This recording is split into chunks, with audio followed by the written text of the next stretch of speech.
Hello students, நம்ம இன்னைக்கு இந்த வீடியோவில் என்ன பார்க்க போகிறோம்னா சாப்டர் 7 இன்டர்கல்ஸில் உள்ள இன்ட்ரோடக்ஷன் பார்ட் நம்ம பார்க்க போகிறோம். சரிங்களாம்மா? சரி, இப்போ முதல்ல நல்லா கவனிச்சுக்கோங்க. இன்ட்ரோடக்ஷன் பார்ட் ரொம்ப முக்கியம். இதில் உள்ள பேசிக்ஸ் பூரா உங்களுக்கு நான் சொல்லி கொடுத்துருவேன். இந்த பேசிக்ஸை ஞாபகத்தில் வச்சுட்டு எக்ஸசைஸ் ப்ராப்ளம் பண்ணிங்கன்னா உங்களுக்கு கொஞ்சம் ஈஸியாக புரியும். சரிங்களா கண்ணா? முதல் இன்டெக்ரல்லாம் என்னன்னு ஞாபகத்தில் வச்சுக்கோங்கம்மா. இன்டெக்ரல்லாம் என்ன அர்த்தம்னா ஆன்டி டெரிவேட்டிவ் அப்படின்னு அர்த்தம். என்னது? Anti derivative. அதாவது டிஃப்ரென்ஷியேஷன் நம்ம பண்ணியிருக்கோம்ல, அதோடைய இன்வெர்ஸ் ப்ராசஸ் தான் என்னது இந்த இன்டெக்ரல்னு சொல்லுவாங்க. சரிங்களாம்மா கண்ணா? இப்போ பாருங்களேன், இப்போ இதோடைய ஃபார்முலா என்னன்னா, இப்போ இன்டெக்ரல் கூடிய சிம்பிள் வந்து இதுதாம்மா. இதுக்கு பேர் தான் இன்டெகிரேஷன் அப்படின்னு சொல்லுவாங்க. இப்போ integration of x power n அப்படின்னா வித் ரெஸ்பெக்ட் டு டிஎக்ஸ் இந்த மாதிரி போடணும். எக்ஸ்னா எக்ஸ், ஒய்னா ஒய், டிஒய் டிஎக்ஸ் அப்படின்னு போடணும். எக்ஸ் பவர் என்ன இன்டகிரேட் பண்ணிங்கன்னா எக்ஸ் பவர் என் ப்ளஸ் ஒன், அதாவது பவரில் n plus one divided by N plus one. டிஃப்ரென்ஷியேஷனில் என்ன பண்ணுவோம்? பவரை முன்னாடி கொண்டு வந்துட்டு மேலே மைனஸ் பண்ணுவோமா? இங்கே அது கிடையாது. இன்டகிரேஷனில் மல்டிப்ளையில் பண்ணுவோம், இங்கே வந்து டிவிஷனில் பண்ண போகிறோம். அதாவது X power N plus one by N plus one plus C அப்படின்னு போடுவோம். இது கான்ஸ்டன்ட் டேர்ம். சரிங்களா? ஃபார் எக்ஸாம்பிள் உங்களுக்கு சொல்லி நல்லா புரிய வைக்கிறேன். இப்போ பாருங்கள், ஏன் இதை ஆன்டி டெரிவேட்டிவ் சொல்கிறாங்கன்னு. இப்போது நம்ம எக்ஸ் ஸ்கொயர் அப்படின்னு எடுத்துக்கோங்க. சரிங்களாம்மா? இதை நீங்கள் டிஃப்ரென்ஷியேட் பண்ணுங்கள். எக்ஸ் ஸ்கொயரை டிஃப்ரென்ஷியேட் பண்ணால் என்னம்மா? 2xன்னு வருங்களா? ரைட்டுங்களா? இந்த 2xை இன்டகிரேட் பண்ணி பாருங்கள். இன்டகிரேஷன் ஆஃப் 2x dx சேர்த்துக்கணும். 2xை டிஃப்ரென்ஷியேட் பண்ணால் 2ன்றது கான்ஸ்டன்ட், எக்ஸ் பவர் 1 இருக்குன்னு அர்த்தம். அப்போ என்ன பண்ணுவீங்க? X power 1 plus 1 divided by 1 plus 1. கிளியருங்களா? மேலே 1 ஆட் பண்ணணும், கீழே ஒரு ஆட் பண்ணணும். அப்போ என்ன வந்துடும்? ப்ளஸ் சி விட்டுறக்கூடாது. சரிங்களா? ஏன் இந்த சி போடுறோன்றதை அடுத்த ஸ்டெப்பில் சொல்கிறேன். Plus C. அப்போ இங்கே என்ன வந்துடும்?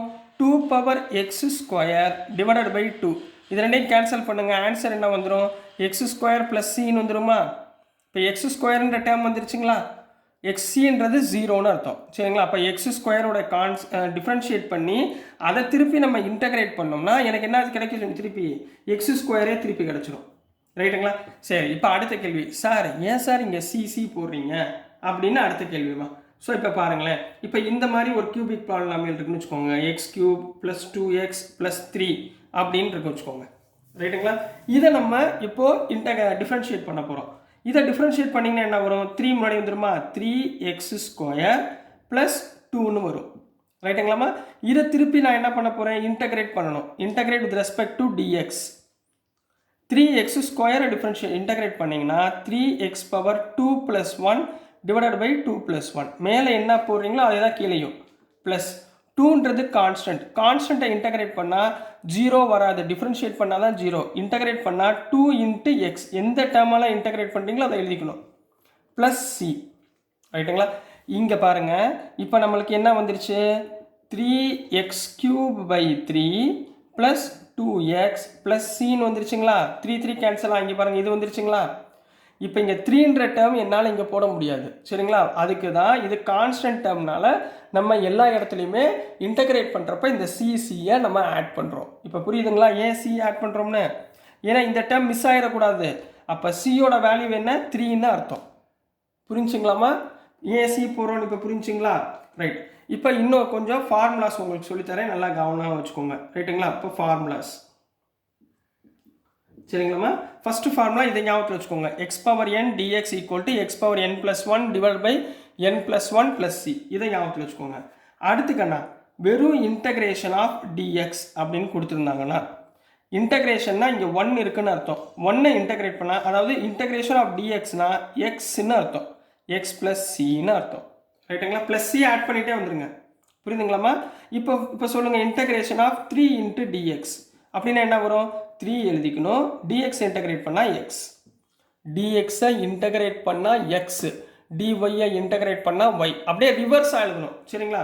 இப்போ அடுத்துமா இன்டகிரேஷன் ஆஃப், இப்போ உங்களுக்கு அடுத்து சின்ன சின்ன ட்ரிக்னாமெட்ரிக் வேல்யூஸ் போயிடுவோம். சைன் எக்ஸ் டிஎக்ஸ் இதை இன்டகிரேட் பண்ணுறோம். சார் தெரியலையே சார். சைனை டிஃப்ரென்ஷியேட் பண்ண என்னம்மா? காஸ். சரிங்களா?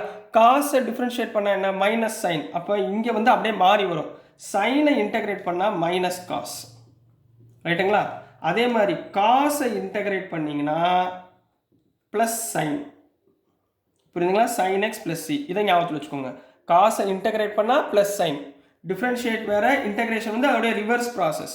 இப்போ அடுத்துக்கண்ணா integration of secant square x, இப்படி தான் கேட்பான்.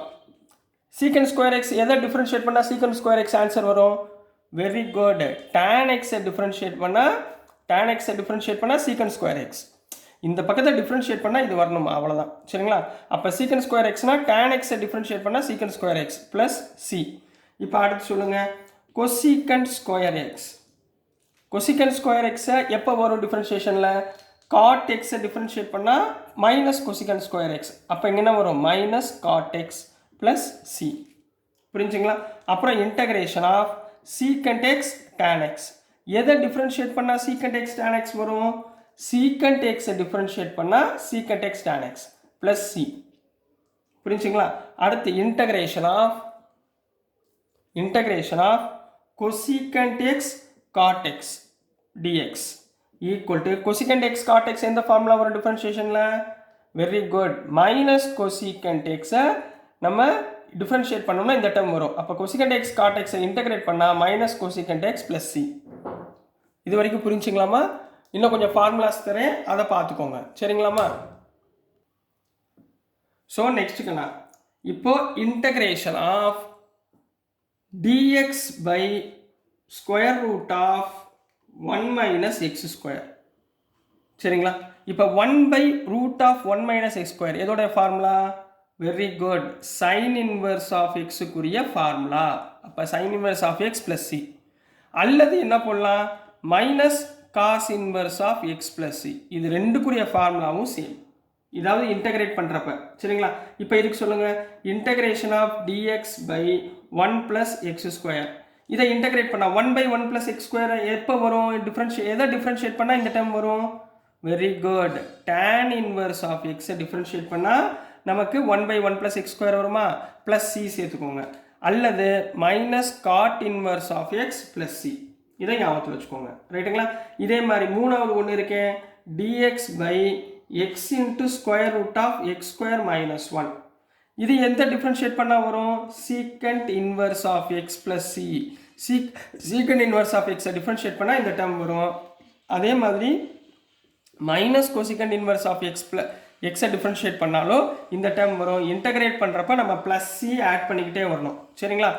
அடுத்தது என்னமா இருக்குது? Integration of E power X D X. E power எக்ஸை இன்டகிரேட் பண்ணிங்கன்னா திரும்பவும் இ பவர் எக்ஸ் தான் வரும். ரைட்டுங்களா? அதே இடத்துல இ பவர் 2xன்னு கொடுத்துட்டாங்கன்னு வச்சுக்கோங்களேன். இ பவர் 2x இன்டகிரேட் பண்ணால் என்ன வரும்? இ பவர் 2x அப்படியே எழுதுங்க, டிவைடட் பை 2. அதாவது 2xை டிஃப்ரென்ஷியேட் பண்ணால் 2ங்களா, அந்த 2வை கீழே எழுதிடணும் ப்ளஸ் சி. புரிஞ்சுங்களாமா? ஒரு வாட்டி இன்டகிரேட் பண்ணிவிட்டு மிச்சம் உள்ளதை டிஃப்ரென்ஷியேட் பண்ணி கீழே எழுதிடணும், அதாவது டினாமினேட்டரில் எழுதணும். ரைட்டுங்களா? அடுத்துக்கண்ணா இது ரொம்ப முக்கியமானது. 1 by x dx இன்டகிரேட் பண்ணுறப்ப நீங்கள் என்ன எழுதணும்? log of x plus c. log xஐ டிஃப்ரென்ஷியேட் பண்ணால் 1 by x. அப்போ 1 by xஐ இன்டகிரேட் பண்ணால் log x. log x எழுதும்போது மட்டும் mod x போட்டு எழுதிக்கோங்க. ஏன்னா வரக்கூடிய வேல்யூ பாசிட்டிவாகவும் இருக்கலாம், நெகட்டிவாகவும் இருக்கலாம். அதை பாசிட்டிவாக நம்ம எடுத்துக்கணும். ஸோ mod x plus cன்னு எடுத்துக்கணும். இதை நல்லா ஞாபகத்தில் வச்சுக்கோங்க. அடுத்தது என்ன இருக்குன்னா integration of a power x dx. a power எக்ஸை இன்டகிரேட் பண்ணிங்கன்னா a power X divided by log a plus C. இதெல்லாம் பேசிக் ஃபார்முலாஸ்மா. இந்த பேசிக் ஃபார்முலாஸை எல்லாத்தையும் கொஞ்சம் ஞாபகத்தில் வச்சுக்கோங்க. சரிங்களா? இந்த பேசிக் ஃபார்முலாஸ் நான் இப்போ கொடுத்த ஃபார்முலா வரைக்கும் கொஞ்சம் நல்லா படிச்சுக்கோங்க. இதுக்குள்ளே இருந்தே உங்களுக்கு எல்லா சம்முமே கேட்கக்கூடிய வாய்ப்புகள் இருக்குது. சரிங்களா கண்ணா? இது வரைக்கும் புரிஞ்சுங்களா? ஸோ நெக்ஸ்ட்டு நம்ம இன்னொரு முக்கியமான விஷயம் ஒன்று 7.2ல் பார்த்தீங்கன்னா உங்களுக்கு ஒரு முக்கியமான விஷயம் இருக்குது. அதை ஒழுங்காக சொல்கிறேன், கவனிச்சுக்கோங்க. மெத்தட் ஆஃப் சப்ஸ்டியூஷன் ஒன்று கேட்குறாங்கம்மா. Method of substitution. சரிங்களா? அதாவது என்ன அர்த்தம்னா ஒரு இன்டகிரேஷன் கொடுத்துருவாங்க, அதில் நீங்கள் ஒரு வேல்யூக்கு பதிலாக சப்ஸ்டியூட் பண்ணி ஆன்சரை ஃபைண்ட் பண்ண போகிறோம். இப்போ for example integral over sine tan inverse of X divided by 1 + x square dx. இதை இன்டகிரேட் பண்ணுங்க அப்படின்றாங்க. இந்த மாதிரி டேர்ம் 2-3 ஃபங்க்ஷன் சேர்ந்து வர்றப்ப நீங்கள் என்ன பண்ணால் ஏதாவது ஒரு டேர்முக்கு பதிலாக நீங்கள் டீன்னு எடுத்துக்கணும், அதாவது இதுக்கு சார்ந்து இருக்கணும். சரிங்களா? இப்போ பாருங்களேன், புட் நான் இந்த tan இன்வர்ஸ் இருக்குது பார்த்தீங்களா, அதை நான் டீன்னு எடுத்துக்கிறேன். t = tan inverse of X. ரைட்டுங்களா? t = tan inverse of X. இப்போ டிஃப்ரென்ஷியேட் பண்ணுங்கள் ரெண்டு பக்கமும். டிஏ டிஃப்ரென்ஷியேட் பண்ணால் டிடி, tan இன்வர்ஸ் ஆஃப் எக்ஸை டிஃப்ரென்ஷியேட் பண்ணால் 1/1 ப்ளஸ் எக்ஸ் ஸ்கொயர், எக்ஸை டிஃப்ரென்ஷியேட் பண்ணால் டிஎக்ஸ். இதை ஞாபகத்தை வச்சுக்கோங்க, டிஎக்ஸ் சேர்த்துட்டே வரணும். அப்போ 1/1 ப்ளஸ் எக்ஸ் ஸ்கொயர் டிஎக்ஸ்க்கு பதிலாக என்ன போட்டலாம், இங்கே இந்த டைமில் பாருங்கள் 1/1 ப்ளஸ் எக்ஸ் ஸ்கொயர் டிஎக்ஸ்க்கு பதிலாக நான் டிடி போட்டுடலாம். tan இன்வர்ஸ் ஆஃப் எக்ஸ்க்கு பதிலாக டீன் போட்டுடலாமா? அப்போ என்ன வரும், இன்டகரல் ஓவர் சைன் டி இந்த dx/1 ப்ளஸ் எக்ஸ் ஸ்கொயருக்கு பதிலாக டிடி. இப்போ ஈஸியாகிடுச்சா இன்டகிரேஷனை? சைனை இன்டகிரேட் பண்ணால் என்ன சொல்லி கொடுத்தேன், மைனஸ் காஸ், அதாவது minus cos t plus c, minus cos t plus t. இப்போ அடுத்த ஸ்டெப்பில் இந்த டீக்கு பதிலாக என்ன போடுவோங்க, tan இன்வர்ஸ் ஆஃப் எக்ஸ்ன்னு அப்ளை பண்ணிடுங்க. tan inverse of X plus c. So this is the method of சப்ஸ்டியூஷனுக்குரிய மெத்தட்மா. அதாவது மெத்தட் ஆஃப் சப்ஸ்டியூஷன்னா உள்ளுக்குள்ளே இருக்கிற ஏதாவது ஒரு வேல்யூக்கு டீனை அப்ளை பண்ணி நம்ம சிம்பிளிஃபை பண்ணி ஆன்சரை கண்டுபிடிக்க போகிறோம். ரைட்டுங்களா கண்ணா? ஸோ இதெல்லாம் தான் உங்களுக்கு மெயினான இன்ட்ரோடக்ஷன் பார்ட். நீங்கள் இந்த ஃபார்முலாஸ் கொஞ்சம் நல்லபடியாக படிச்சுக்கோங்க. டிஃப்ரென்ஷியேஷன், இன்டகிரேஷன் ரெண்டையும் போட்டு குழப்பிக்காதீங்க. ரெண்டுமே ஒன்றுக்கு ஒன்று இன்வர்ஸ், ரெண்டுமே ஒன்றுக்கு ஒன்று இன்வர்ஸு. ஸோ அதை கவனமாக படிச்சிங்கன்னா ஈஸியாக ஸ்கோர் பண்ணிடலாம். ஏன்னா பப்ளிக்கில் உங்களுக்கு டிஃப்ரென்ஷியேஷன் இன்டகிரேஷனில் இருந்தால் நிறையா ப்ராப்ளம்ஸ் கேட்பாங்க. புரியுதுங்களா? ஸோ நல்லபடியாக படிங்க. ஸோ டியர் ஸ்டூடெண்ட்ஸ், நான் அனுப்புகிற வீடியோஸ் உங்களுக்கு பிடிச்சதுன்னா மறந்துடாமல் லைக் பண்ணுங்கள், ஷேர் பண்ணுங்கள், மறக்காமல் சப்ஸ்கிரைப் பண்ணி சப்போர்ட் பண்ணுங்கள் ஸ்டூடெண்ட்ஸ். தேங்க்யூ.